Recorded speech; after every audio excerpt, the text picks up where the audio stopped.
All right, guys. So yesterday, the Trump administration engaged in what I think can only be described fairly as an act of piracy as he ordered the U.S. military to hijack a Venezuelan crude oil tanker that was on its way to Cuba. Now, you can see in the video here is posted by Attorney General Pam Bondi, the U.S. helicopter approaching the ship, soldiers rappelling down on this rope, fully kitted out, and then taking over the ship. Now, at the same time that this operation was taking place, we also have reporting here from ABC News that the U.S. military was flying multiple fighter jets over the Gulf of Venezuela, and the closest that American warplanes have come to the South American country's airspace at the same time that we have this massive military buildup of warships off of the coast of Venezuela. Now, I think it's pretty straightforward to read into both of these situations, as this is the U.S. military attempting to bait or to provoke Venezuela into defending either their airspace or their assets like this oil tanker, at which point then the Trump administration will use that as a justification to go full guns blazing into Venezuela to do what I think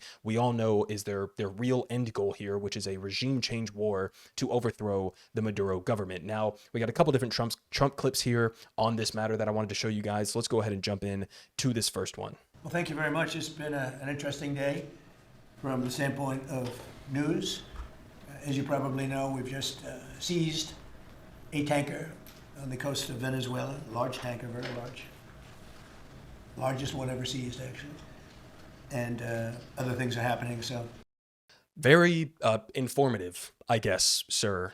He says it's a big day from the standpoint of news. We seized a tanker, a very large one, in fact, the largest one ever, and also other things are happening. So there's Donald Trump breaking the news. We also have Donald Trump threatening the Colombian leader Gustavo Petro, saying he's going to be next. We have three countries sending drugs to the U.S., Mexico, Venezuela, and Colombia. And you talked to the president of Mexico, you already talked to Nicolas Maduro. Have you considered talking to the president of Colombia, who you call a drug leader? No, I haven't really thought too much about him. He's been fairly hostile to the United States. And I haven't given him a lot of thought. He's going to have himself some big problems if he doesn't wise up. Colombia is producing a lot of drugs. They have cocaine factories that they make cocaine, as you know, and they sell it right into the United States. So he better wise up, or he'll be next. He'll be next, too.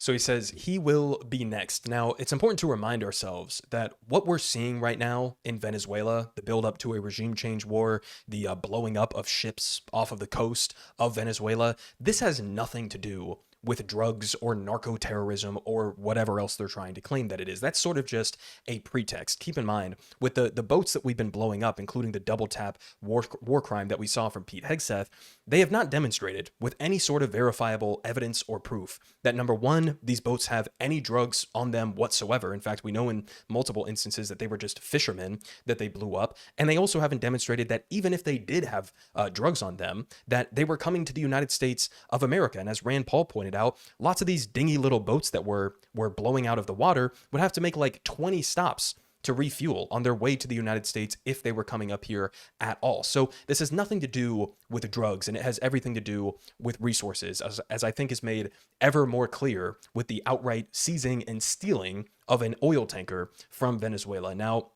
we also had this kind of amazing clip on CNN with Jake Tapper, where this analyst is going to basically say, this is fine, this is normal, this is legal, there's nothing to see here. Let's go ahead and watch this clip. How could this escalate the conflict with Venezuela? Well, you know, we've had sanctions on Venezuelan oil since the first Trump administration. And Biden kept them. Kept them. Yeah. So to me, this is absolutely normal. I mean, Seizing an oil tanker? yeah. We've been seizing Iranian oil tankers in the past. We also, according to the law that I've read, that oil is up for forfeiture. So we could keep that. We've kept Iranian oil in the past. So I actually think that this is less controversial in terms of law and sanctions and what has been, disputed or not disputed. Like, I think this is actually a pretty, check the box case. Mm-hmm. It's a check the box case, right? The oil is up for grabs, right? What do you want us to not steal their oil when it's just sitting there in the water? I mean, what's wrong with you? I mean, this is amazing for a couple of different reasons. Number one, she's factually wrong that this is normal in the sense that, like every other weekend, we have the US military hijacking a ship like this. That's just not the case. In fact, the last time that we saw this kind of a direct military operation to hijack an oil tanker like this was 12 years ago, all the way back in 2014. So it's not normal in that sense. Number two, it's not normal or legal in any real sense of the word outside of the United States of America unilaterally sanctioning these countries and saying that it's legal, right? I mean, it's like a thief comes up to you on the street and steals your phone, and then you try to call the police and ask for help, and the thief tells the police, no, I actually gave myself permission to take the phone. Right? I have every right to take that phone because I said so. And then the cops are like, well, oh, what are we going to do about it? I mean, this is just sort of bully politics that we're talking about here on the international stage, where the United States is saying, look, we have the biggest military. We can do whatever we want. Who's going to stop us? Who's going to get in our way? I mean, imagine if it was China, right, who passed some sort of a law under their government structure that said, we're imposing sanctions on U.S. Oil carrying ships. And so if they come near us, we're going to seize them. And then they go and they take one of our ships. Do you think that the United States of America would then turn around and say, well, what are we going to do? I mean, Chinese law says that they're allowed to take our ships. No, of course we wouldn't. We would consider that to be an act of war. That's how the United States would respond to that situation. Now, final point that I'll make about this is I'm old enough to remember that over the last couple of years, both under Biden and under Trump, that when the Houthis from Yemen were attempting, in line with international law, by the way, and the responsibility of nation states to prevent genocide when it's taking place, they were attempting to enforce a blockade in the Red Sea to put pressure on Israel to end the genocide in Gaza. And how did the U.S. respond to that? They said, this is barbarism, this is terrorism, this is every pejorative in the book that you can possibly think of, and then we bombed them, right? That was the response to the Houthis intercepting Israeli vessels in the Red Sea. But when we do it, suddenly it's fine, it's normal, it's legal, there's nothing to see here. I mean, just absolutely phenomenal double standards there. Now, we also have the utter and complete failure and really non-existent Democratic leadership class here. So this was Jake Tapper interviewing Chuck Schumer on what he thinks about this buildup to war and the hijacking of this ship. Do you disagree with President Trump's ultimate goal of regime change in Venezuela? Look, the bottom line is President Trump throws out so many different things in so many different ways. You don't even know what the heck he's talking about. You know, obviously, if Maduro would just flee on his own, everyone would like that. But we don't know what the heck he's up to when he talks about that. So it's very, very, you cannot say, I endorse this, I endorse that, when Trump is all over the lot, not very specific, and very worrisome at how far he might escalate. So his core critique here of Trump unilaterally, without any permission from Congress or any declaration of war, building up to a regime change operation in Venezuela, his main critique is, well, Trump is being kind of incompetent about this, right? It's unclear exactly how he wants to overthrow Maduro. There's no fundamental critique here of the idea of us getting into another regime change war whatsoever. So there you have Chuck Schumer. I mean, we don't have any sort of real opposition from the Democratic leadership class. I mean, Chuck Schumer, long past time that he is removed forcefully by his party. Now, we do have a few Democrats who I think are, on the right side of this. Very few and far between, by the way. But here we have Ro Khanna saying, yes, Democrats oppose regime change war in Venezuela. Instead of wasting trillions on endless wars, we must invest in jobs, healthcare, and housing for Americans. Why is this hard? We need a new generation to lead our party with moral clarity and conviction. And he is entirely correct about that.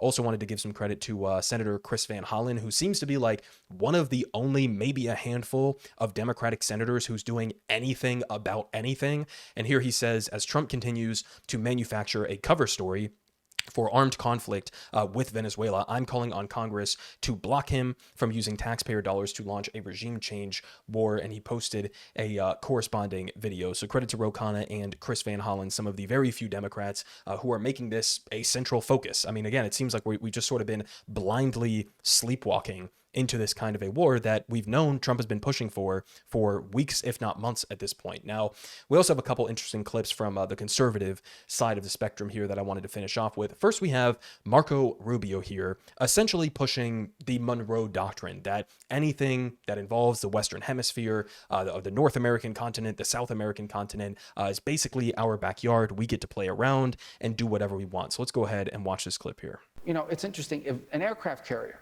of the United States was deployed off the coast of Japan, or was the coast in the Pacific somewhere, or was deployed in the Mediterranean, or in somewhere off the coast of Europe, everybody would be happy because it would show America's commitment to our security partnerships that we have around the world. But somehow, if an aircraft carrier and our naval assets are deployed in our own hemisphere, that's problematic.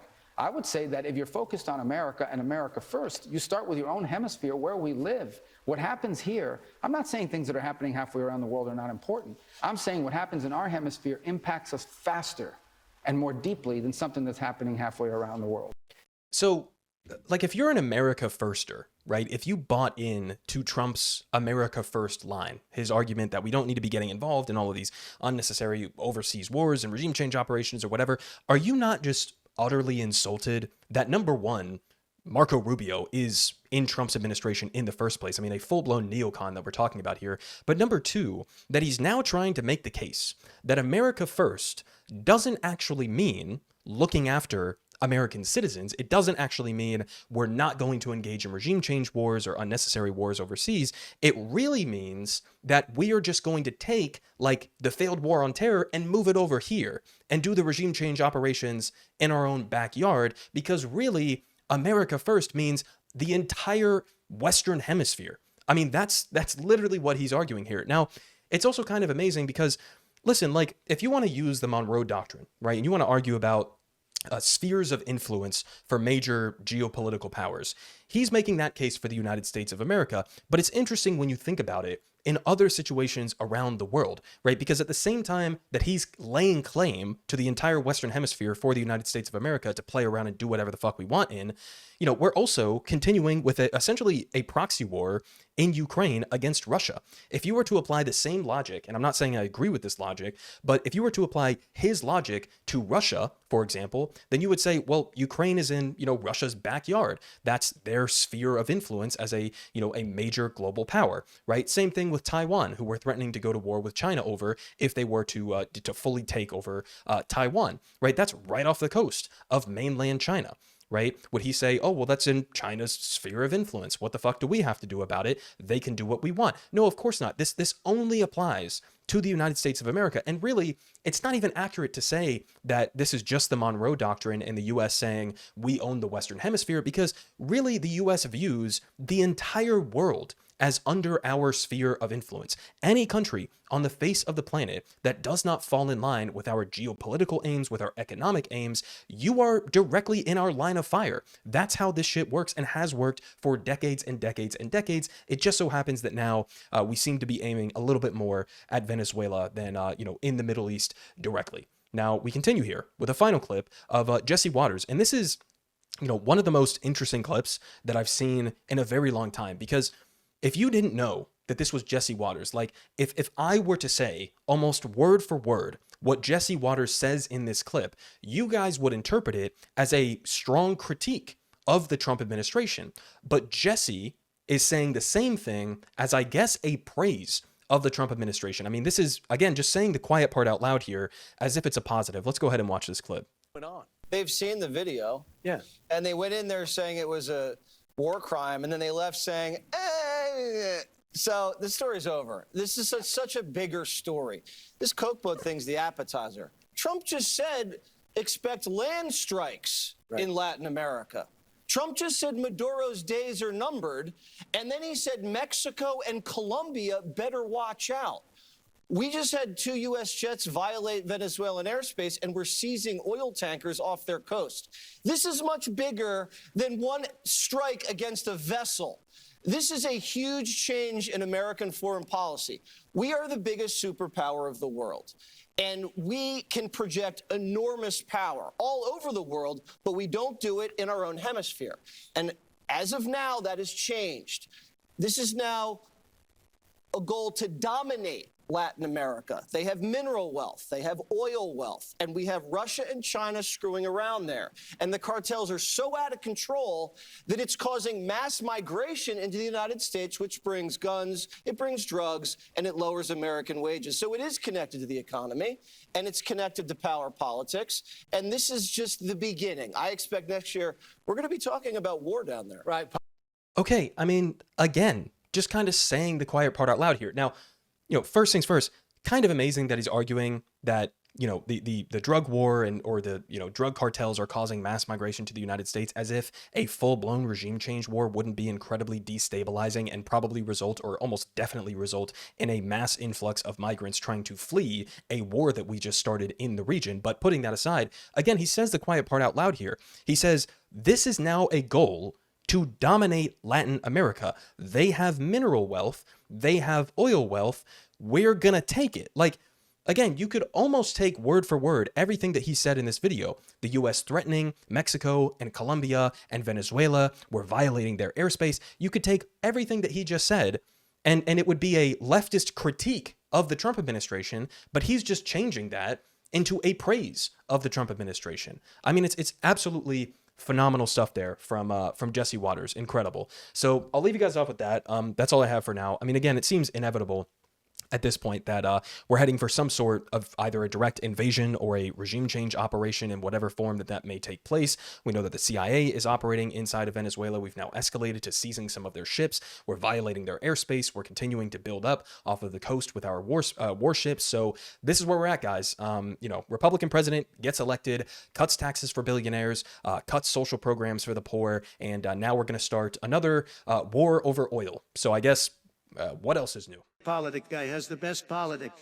Believe me, no one does it like him.